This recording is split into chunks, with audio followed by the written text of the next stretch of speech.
Hi, and welcome to the Property Legacy Podcast. Today we're in Morecambe. We're in John Askew's brand new service accommodation. It's his first try at service accommodation and he's done a really good job. So John, how did you get into property? Because before that you were into carpentry, doing other people's houses. Yep. What got you into property? What got me into property was becoming an accidental landlord when my parents got old. All right. And my parents went into, not nursing homes, but residential care homes. And because they had savings, they had to pay for their care. So me and my brother decided to rent their house out. So it was an old person's house with wood chip wallpaper and a kitchen that my dad built, which was brown and it was a bit tired. So we changed the kitchen, we did a bit of other work, bringing it up to rental standard, and then we rented it, and that paid for part of their care. And that's how I ended up in property. Oh, amazing. That must have been really kind of rewarding to not have to get rid of the house as well. Yeah, of course. And it's still one of my rentals now. Amazing. So when my folks passed away, which was about 3 years ago, we inherited their house. I remortgaged it, bought it off my brother, and then we've got new tenants from the tenants that started in there. But then the second lot of tenants still live there now. They've been there about 2 years. My parents owned it outright, so we took a 75% mortgage on it. I gave my brother 50%. I took the other 25% and went and stuck it into another house and put it towards that. So it was, buy, refurbish, refinance off the bat, really. Yeah. So that's how we started. So your background's in is it carpentry and joinery? Carpentry and joinery, yeah. Yeah, and how long have you been doing that for? 30 years. Amazing. My dad was always very practical and always very hands-on. When we were kids growing up, he'd always...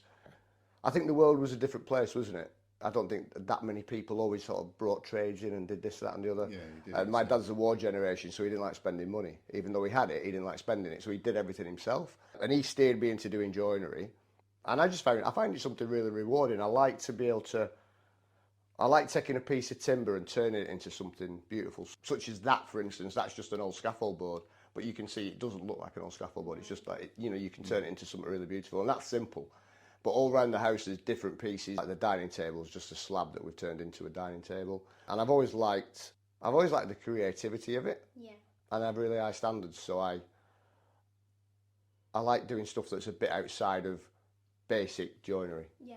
I like creating nice stuff for people that have a very definite idea of what they want more than a budget. Mm-hmm. And how do you find the juggle of the carpentry, joinery and property? How do you manage all of your projects? I manage them. It sometimes feels like spinning plates, and I don't want to do all of them forever. No. Like I was saying to you before, once my portfolio pays me a good enough income that I can exit joinery, I will do, and all the calls I get from there going forwards, I'll pass on to different colleagues of mine, which I do now because I get so many inquiries. I can't do everything because I don't have a big business and I have loads of people work for me. I don't take on everything. I just take on certain pieces that I like to do that are interesting and profitable, and I enjoy doing them. So all that sort of stuff I'll just pass on to somebody else when I no longer do joinery. And it's nice because obviously property is quite a good place to be in terms of future-proofing and that financial massively. stuff coming in. So Yeah, massively. Kind of gives you that get out of the joinery side of things when you get to that point and you go, you know what, I've had enough of that, but you've still got that income coming through, which is really important. Exactly. Yeah. That's the one. There's polarity in everything. Obviously, there's always a negative to all the positives and vice versa. But the one thing about doing joinery for yourself, and because I don't have a lot of staff, when I'm away, when I'm on holiday, when I'm not at work, I don't get paid. So my income stream just stops. So when I come to retire, my income stream will stop. Apart from a private pension, which unless you have a huge private pension, it's never gonna create the lifestyle that you want. So property will create the lifestyle I want, based on building it up, building a big portfolio, which is what I want to do. Okay, so from the property side, did you go through any training, or is it more suck it and see? It was initially, I started off meeting Martin Sanderson from BPN. So once we were landlords with my parents' house, I can't exactly remember what I did, but I just started looking online at different stuff, and I found progressive property, and then I listened to an interview with Kevin McDonnell, the Irish guy, interviewing Martin Sanderson, and I figured out, it came to light he was from Preston, so I found him online, messaged him, and he said, "Oh, we've got a network event in Preston, come along." So I've been going to that for 2 years. I've been to Missopi with Progressive, where they do a 3-day taster course with different strategies and stuff. So I went to that, which is a free event, but then I never continued with that, but I went up to Redcar and I trained with a guy called Stephen Green. I did a 3-day course in May 23, and then I did their elite 7-day residential in November 23. Right, okay. So I've done 10 days all in. Right. Amazing. So the 10, it's funny, a lot of people probably do this. A lot of people get into property and they have no money, or they start off, because property training isn't cheap, is it? No, it isn't cheap. So the 3-day course was fine, I just paid for that. But the 7-day residential, I didn't have the money, but I wanted to go and do it. So I worked my balls off all year just to go and pay for this course, which was a lump of cash. And that taught me something. It taught me that you can cope with more than you sometimes think you can. As in, if you really want to go and do something. And part of their training is something called the discipline model. And it's, they take the word discipline and all the initials. Is it an acronym? It's an acronym, yeah. And the first one, the D, is desire. And I kept asking people what the discipline model was, and no one would really tell me. They said it's all in the book, it's in the notes, it's in the training. And I figured out that I'd used the discipline model to get myself to the course, because my desire was to get to the course. So every morning when I got up on the summer holidays, when everyone else was on holiday and I was at work and I was doing this, and I thought, no, that's what I want to achieve this year, to get myself to that course. So I actually used it before I even knew I was using it. Yeah. So it's figuring out what you want to do and staying laser focused on that thing. And sometimes you just need that. It's the same with this. Yeah. It's the same with this. To get to the end of this, by the time the summer holiday started, which is round about now, when the kids break up and whatnot, we've had a massive push for the last 6 weeks. And I've been here more than anybody. I've been here every day for the last 6 weeks. Sometimes I've been at home at midnight building that dining table. But I know I wanted to do it. And it's not always easy, because no one wants to do 6 weeks straight. No. But you get to where you want to be, and then you think, right, okay, I can handle that. Yeah, it's about also, if you're committed to doing something and you know that it's going to reap the rewards when you're done, then it's the thing that really kind of pushes you to keep going. Yeah, exactly. So do you want to tell us a bit more about this space? It's absolutely gorgeous, by the way. I've been Thank having you. a proper look around. Thank you. We've done a walk. We're going to do a walkthrough as well. Yeah, cool. But do you want to just share what work you've done, and obviously there's gorgeous bits of woodwork around the house as well that it's all done by you, which is amazing. Yes, yeah. Well, this was a single let with 2 girls living here. It was tired, but it didn't need gutting. Because a lot of what you can see, a lot of it's been skimmed, but we've not really knocked anything off. It's not been gutted. You didn't go back to brick. We didn't go back to brick. We over-skimmed what we needed to. All the ceilings have been boarded and skimmed. The fire doors are existing, but we've just put a lot of TLC, new ironmongery, new paint, new arcs around the casings, new skirtings everywhere. We've done a full refurb on every room, but we haven't done it back to brick, if that makes sense. Yeah. Mark Nichols was going to buy this, going back to him, and he was going to paint it, give it a massive clean, rent it out just as a straight single let. And next door sold for 150 about 18 months ago. This was 100. So he thought, I can titivate it, I can refinance it at a higher value based on next door. I can get most of my money back out, and then I can just have it as a single let. It won't set the world on fire, but it stacks as a deal. And I don't exactly know what happened, but I think the investor pulled out or something happened, and then I think he just mentioned to me that I'm no longer buying this. Are you interested? And when I came back from Steve Green's course, one of the things I'd learned about myself was that when I get to the edge of the cliff, very often I'll look over the edge and think, no, I'm quite happy where I am. I'm going to just stay where I am. And at auction, it was an auction property. So at auction, I sort of got to the edge of the cliff, ready to bid, and thought, do I go, do it? And then I thought, no, you've just learnt all this about yourself, John. When you get to the edge of the cliff, you carry on going. So I bid and I won, and the rest is, it's not history, but this is how we ended up here. Yeah. I don't think I was dead set on doing it as an SA when we first got it, but because it's 2 minutes from the promenade, it's in the middle of Morecambe, There's loads of stuff around it. It lends itself to my skill sets. Yeah. That's when we decided to do it, as I say. And it's been live for a week. We had our first guest come in before it was live, based on the guy that's helping us set it up. He has too many guests, so he said, "Can we use your house for 4 days?" And then someone else saw it on Friday online. So someone had come to Morecambe, and the place they'd been to wasn't up to standard, so they just found ours, got in touch with us, and 1 hour later I was here with the keys and let them in, and so on and so forth. So far it's been really good. And then we got a guest booked in next weekend as well. So it's done exactly what we set out to do with it. Yeah. And it's a few of my mates take the piss out of me, and they always say, "Is this the house you were just going to paint?" Because I said, "Oh yeah, it's simple. It's really easy. It's a quick paint, and then it'll rent out." And then we had the kitchen floor up, and we had the fireplace out, and there's soot everywhere, and we had 5 skips, and they're like, "Yeah, you're just going to paint it, John." So yeah, we've done more than we'd expected to, but we've got a really nice product at the end. Yeah. So one thing that I noticed before we spoke about doing the podcast is you do a lot of stuff on social media. So you started to do. I think I do. I don't do as much as some people, but I do. I am fairly regular. Yeah. So it's good to see the project as it continued. It's always funny whenever you get contractors there, they don't want to see a camera and they hate it. We have the same problem. But so how do you feel that you need to do social media to get out there and get known? So.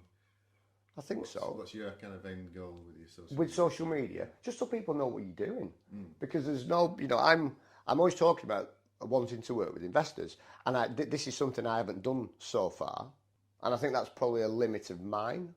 But if I want to work with investors, no one's ever going to take you seriously if you don't have any history or they can't see what you do. Social proof, isn't it? It's so important. I think so. Yeah. You'll probably know more about this, being a social media kind of person. Social proof is really important. I like and people are nosy, so give them something to look at. Yeah. I like people that are authentic, and I try and be authentic. When I'm quite. Plus, you send contractors at camera pointed at them. You'll never get good at something if you don't do it. So pointing the camera at yourself and talking. First time I did it, I felt like a right dingbat. But now I don't. Now I just feel. Yeah, I feel really comfortable with it. The biggest thing you have to get over is how you sound on camera. Your recorded voice isn't how you think you sound. I used to think I sounded like a right northern thicko, and I should have a piece of straw sticking out my mouth. That's how I always thought I sounded. And it was only when Peter Kay came along and Paddy McGuinness and all these other people from Bolton and the North that are now nationally recognised, and they're really proud of the fact they're from Bolton, which is where I'm from. And it kind of gave me permission to be myself more. Does that make sense? Yeah. It seems, it's just saying it sounds a little bit, you might think it sounds a little bit weak saying I wasn't that confident in being myself, but now I am. Do you know what it is though? It's not usually us, it's the fear of the people that know of seeing it. It's that like awkwardness and embarrassment. Like most people, if you said, "Oh, this is going to be shown to like 1,000 strangers," they wouldn't be bothered because they don't know those people. But the majority of the time, it's like, "Oh, I don't want my mates to see, or I don't want like my ex-girlfriend from 20 years ago to randomly come across this video, or like these people from school, or like and these people they're not part of your journey.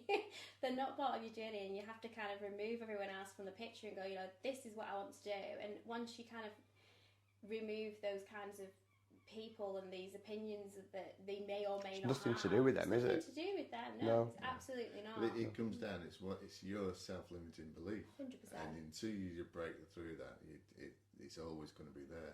It's funny you saying you're from Bolton. I am. Whereabouts are you from Bolton? Kearsley. Oh right, okay. So it's one of those things that whenever you talk to anybody from Bolton, they never live in Bolton. They always seem to have moved away somewhere. Oh right, okay. Yeah, same here. You know what I mean? So it's. But you can spot their accent miles off. Yeah. Can't you? Yeah. I bump into people on holiday. I'm like, "Are you from Bolton?" They go, "Yeah." How do you know? I'm like, "I am. I know." Because you say buzz and stuff like this. Yeah, it is. It's self-limiting beliefs. But what you were saying about the people that are listening to it, it's nothing to do with them. No. Whether where you want to go, it's on you, isn't it? 100%. And I'm really into taking responsibility for myself. And most people are quite interested. I've not had.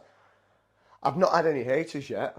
No one's slated me yet. No. And I'm almost waiting for one so I can stick that chip on my shoulder and carry on going, and it's never happened yet. Do you know what? We got one of our first troll comments on TikTok, and I was talking to my friend, she's somebody who I really admire in business, and she was like, she gave me a pat on the back, and she was like, well done, Al. She was like, that's the first one. Is this what you want? She's Yeah, like, that's really good. She's like, you're bothering people in a different kind of way. She was like, don't worry about it. She was like, we're waiting for this day to come. So, right, okay. so yeah, I mean, that's one of the only things about social media, but I think, you know, not every platform is a negative one, and not every space is, and I think that's really important to remember as well. A lot of people have this belief that it's going to be negative, and people have got negative things to say. Whereas if you're posting stuff that's authentic and you're being positive, the majority of the time people want to celebrate all those things with you, and usually as well they want to celebrate when good things happen, but also like if something bad's happened or you've spilt a whole tub of paint on a sofa, they probably want to see that as well because it's funny and it's a way of kind of getting them to know you and who you are, and you know, shit happens and that's fine. It does, totally. Yeah, you have to put your positives and negatives. Yeah, you do. Yeah, definitely. Because the gurus out there that sit in the jets and the helicopters and all that kind of stuff probably just rent it for most of it. You know, it's the old thing. Yeah, a 17-year-old with a Lamborghini that's just rented. He just stands in front of it, doesn't actually drive it. But it's just you need to get away from all that, and the more realistic you can be, the better. I'd like to be stood in front of a Lamborghini at some point, and when I do, it'll be mine. But right now, I haven't got one, so I'm not going to do it. No. And I follow loads of people on social media, and a lot of them will tell you when everything goes wrong, they'll tell you about it, and you trust people more. Yeah, that's the thing. If somebody says, right, we've had a massive balls up, this has happened, it's all turned to shit, this is what we're going to do about it and fix it, then you trust them. The people that say, no, everything's perfect, don't worry about it, there's nothing will go wrong, don't trust them people. No. Because they're bullshitting you. Yeah, 100%. And like, it isn't just meant to be like a highlight reel of like, oh, everything's wonderful, everything's great. You can give it a little bit of like real life balance as well, which people they like to see. But the fact that you come on camera is really good because I think it's 83% more likely that people will interact with your content if they actually know who you are and see your face. Of course, yeah. So it's bringing that kind of personal aspect into what you do. So that's really good that you do. And I'd hope that I'm dead normal, I think, you know, well, relatively speaking, you know, whatever that may mean. But some people will get into this, they'll have piles of cash, they'll already be, you know, independently wealthy, they can do what they want. I'm not, but I intend to be through, you know, focus, hard work, dedication and learning new stuff. And anyone can do it. Yeah. You've just got to want to do it, haven't you? You've got to know where you want to go and pick that, you know, pick your desire or your outcome or the life you want to lead and aim for it and move. I think and take action. That's one of the things about why we started this podcast was it's not only is it not covered in education anywhere, it's something that anybody can do it, everybody can get involved with it, everybody can actually make a life for them out of it, even if they're on the dole or even if they've been brought up in the worst area going, you can make a life for yourself. And that's what we try to get out there for everybody, because there are expensive ways to learn how to do property, but all the information is out there as well. So you can learn it from the free stuff that's available, and as you grow, you can then get the courses you want. But from your experience now, is there anything you'd have done differently when you first started? Or is it a case of... I don't know, to be honest. Obviously, your first property was it was kind of gifted to us, gifted to you. So, but it's all about... is there anything I'd do differently? Yes. Yeah. Yes. I wouldn't bid as high at auction. That's what... I'd set myself a number to stop at, and I'd stick to it. Because I bought 2 houses, I kept going to a degree. I was bidding against the house. Right. Because you know how you can generate interest. Yeah. The house can generate interest to the reserve. I only recognised that once I'd bought 2. I didn't know this. Now I do. I'd stop a bit earlier. A lot of the deals I've done, they only stack or they only work because I've worked really hard on them. So I don't necessarily want to be in my development there all the time and doing all this work. So I had the estate agent come round and look at this last week, and it stacks, and it might be full cash out, but I've been here for so many weeks doing it that when I look at it as a whole, with the amount of time that I've been here, the amount of income I didn't generate through joinery, then it probably doesn't stack if you add up all those numbers. But then it works. So that's me just putting more effort in to get this thing off the ground.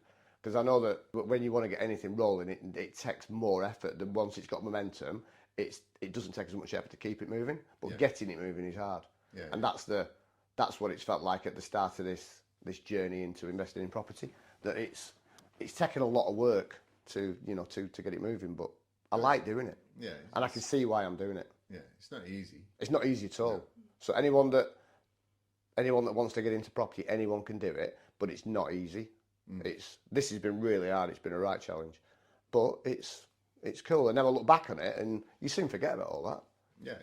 I know when we built an extension at our house, I remember like really losing my shit, and my builders are there looking at me. And I'd not done this before. I'd had like 15 people asking me different questions, being the project manager and doing all my own joinery. And I'm like, I'm never doing this again, and I'm chucking tools around, and I'm really losing my temper. And my friend Dave's dad's looking at me. He's like, "You'll do it again. You'll do it again. You'll soon forget." And I'm like, "No, I won't. I hate this. I'm never doing this again." And then about 2 months later, I'm like, "Paul, should we do something else?" And he's like, "I told you." And you do. You soon forget. And the further you go down that road, the easier it becomes, because you've already stuck yourself in the fire, as it were, and come out the other side and thought, right, I can handle that. And the stuff I can handle now is far greater than what I could do 20 years ago or 5 years ago or whatever, because you've been through it. You've lived it. You've lived it. And then you thought, it's all right. I think there's a difference in there. You've always got the people that look at property and it has to be 100% done before they buy it. And then there's people that are a little bit handy, so they'll do it up, like paint it, decorate it.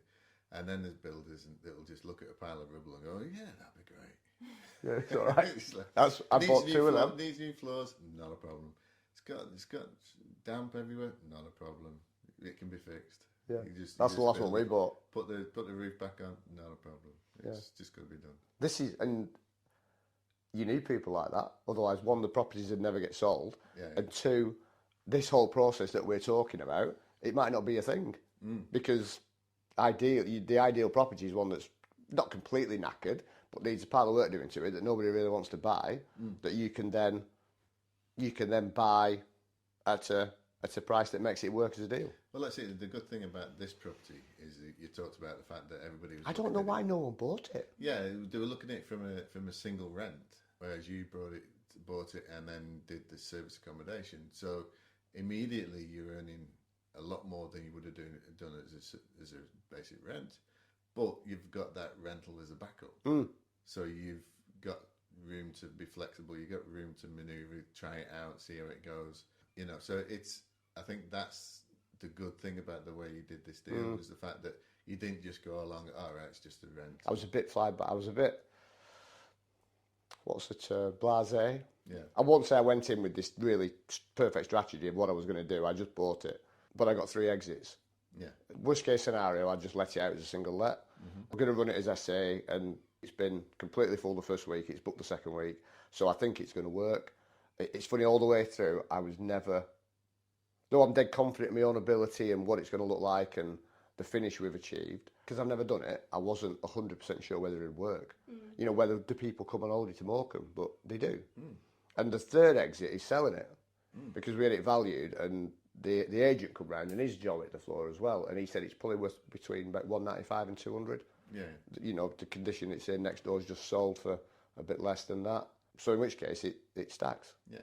So if we needed to sell it, we could sell it. Yeah. You could sell it to an investor wanting SA Morecambe. Well, that's it. It's having those multiple exits just gives you the confidence just to crack on and do it. I went into it without any multiple exits. I just bought it with the So when I was saying I was blasé, I was a bit. I'm just sort of piling into stuff and then think, but because I've got this inherent skill set not inherent, but this skill set that I've learned over 30 years. If it all goes wrong, I just stay here a bit longer and just work, and then I can pull it back. Yeah. Whereas for somebody that bought it and had to use trades for everything and had to pay them all, then you'd probably want to get it about 25 grand cheaper than I did, just so that you're covered. Yeah, and that's why it didn't sell like that, because it was the price it was, and that so it is what it is. So what would you look for next? Are you going to do the same again, or are you looking for? I'm not sure.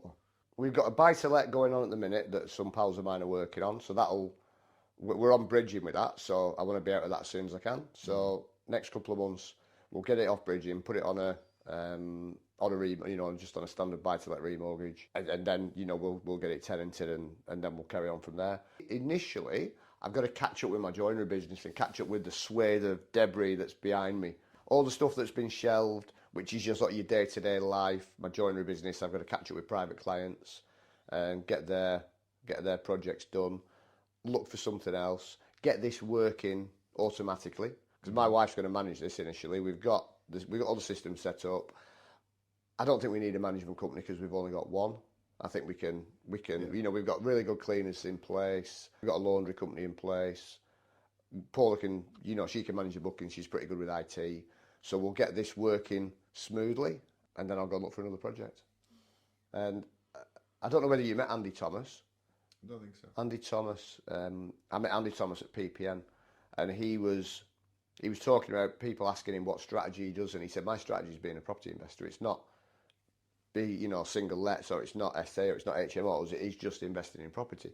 And I like that. I've never really limited myself to doing one thing, but I'd quite like just to get maybe a dozen single lets that just sit there in the background, because they're quite easy, they're quite straightforward, they don't pay you a fortune, but if you get enough of them, they're going to generate you a nice income, and then you can work on stuff like this, which it generates you a better income, and it lends itself more to my level of finish and what I like doing. Mm-hmm. So yeah, I haven't looked on Rightmove, or I've not been looking at property for ages, because I've been solely focused on this. So once I can put this to the back of my mind and forget about it, then I'll start looking for something else. Very good. I don't like doing more than one thing at once. I'm a bloke. It depends on the person. Yeah, you can't do multiple things at once. You basically stop doing that to go and look at something else. It's procrastination. Isn't it? Sometimes you can do. It's funny, when I came back from Steve Green's the first course I did, the 3-day course, I came back and I seemed to be operating on a higher frequency for about 2 months, as in it had opened something up, and I could do about 15 things at once, but I could switch between each of them really, really easily, because the previous one never impacted on the one you were looking at. You could give it this like really pure focus, and then gradually I sort of came back into who I am, and I'm not as good at doing 5 things at once. So trying to do my joinery business and this and everything else, certain things have got left. That's just life, isn't it? Yeah. That's life. Have you remembered to celebrate the little wins? Yeah. Paula, my wife's been away this weekend, so she's been away whilst we've had our first week of this going live and this working, and I've been sort of back and forth from home to here to let people in and show them what's what. And I'm not going to do that all the time, because it's an automated business. But whilst it starts, I want to be sort of all over it so that I don't miss things. So I've not really celebrated this weekend, but now when I go back home tonight, Paula will be back, so we sort of catch up and whatnot. And we'll have a little celebration about it getting done. But I won't celebrate for a week, because that's when nothing gets done. You start, then it becomes a negative, because you end up missing out on stuff. It's like losing a load of weight and then celebrating by buying loads of cakes or going to McDonald's and celebrating that way. It's not, you've got to sort of celebrate it for what it is and then carry on. Okay, so going forward, you mentioned you're interested in working with investors in the future. Mm-hmm. So how can an investor get in touch with you? What kind of deals would you like to work on? That's one thing. I don't have a massive depth of knowledge of working with investors at the minute, because it's something I haven't done. We've either used our own money, or we've used bridging, or we've remortgaged our house, we've taken equity out of that. I think by the time I've paid my solicitors for the remortgage and the bridging costs and the interest and so on and so on and so on, it'd be much simpler using an investor. Yeah, but it's the thing that people don't understand is having a bridging loan, having finance. It is an investor. The bank is investing in you. I suppose. It's just a private investor isn't a financial institution. That's the only difference. So you can have your investor that just gives you the deposit, and it can be a member of your family. It doesn't have to be a business angel that has billions of pounds. I think it's people put too much into it. It was, I've got to do this because I've got to do that. I think this is what I'm doing. It's a case of it's a relationship with people, and you work together. So your next investor could be somebody you already know, somebody that you already work with, somebody that just happens to have a little bit of a cash flow more at one point, or they've just finished a contract and gets a windfall. You know, there's anything like that could then be that investor. I have a couple of pals. One of them has a kitchen company, and he said this to me. He mentioned, I think I mentioned private investors, and he'd phoned me up and said, I saw what you were talking about. I'm interested in doing this. I've got money in my business account. I can, we can take some out and we can invest and we can do something. Do you fancy that? So I'm going to talk to him about that, because I've been, as I said, my sole focus has been on this and trying to do two things at once. It's a case of, yeah, that's great, we'll have the conversation, but I've got to have the conversation when I can focus on having the conversation. Yeah. Otherwise, I tend to find when I try and do loads of things at once, little bits get missed. It's you lose that little bit of detail, and that can sometimes be something really important. So I'd rather draw a line under one thing and then go look at something else. Yeah. So it'll happen when it happens. Sometimes things don't happen because I don't know. The universe just things doesn't will come at the right time. Yeah. So that's the end of today's episode. Property Legacy Podcast will bring you another episode in another couple of weeks. To support Property Legacy, you can find us on Instagram, Facebook, TikTok, LinkedIn, and we've got a brand new website. You can go on there and find out more about your hosts, how to get involved with the podcast, and any future events that we may be involved in as well. You can find us on YouTube, Spotify, and Apple Podcasts. Please like, subscribe, and give us some reviews and feedback on what you want to see on future episodes. Thank you so much for supporting us, and we'll see you on the next one. Bye. Bye.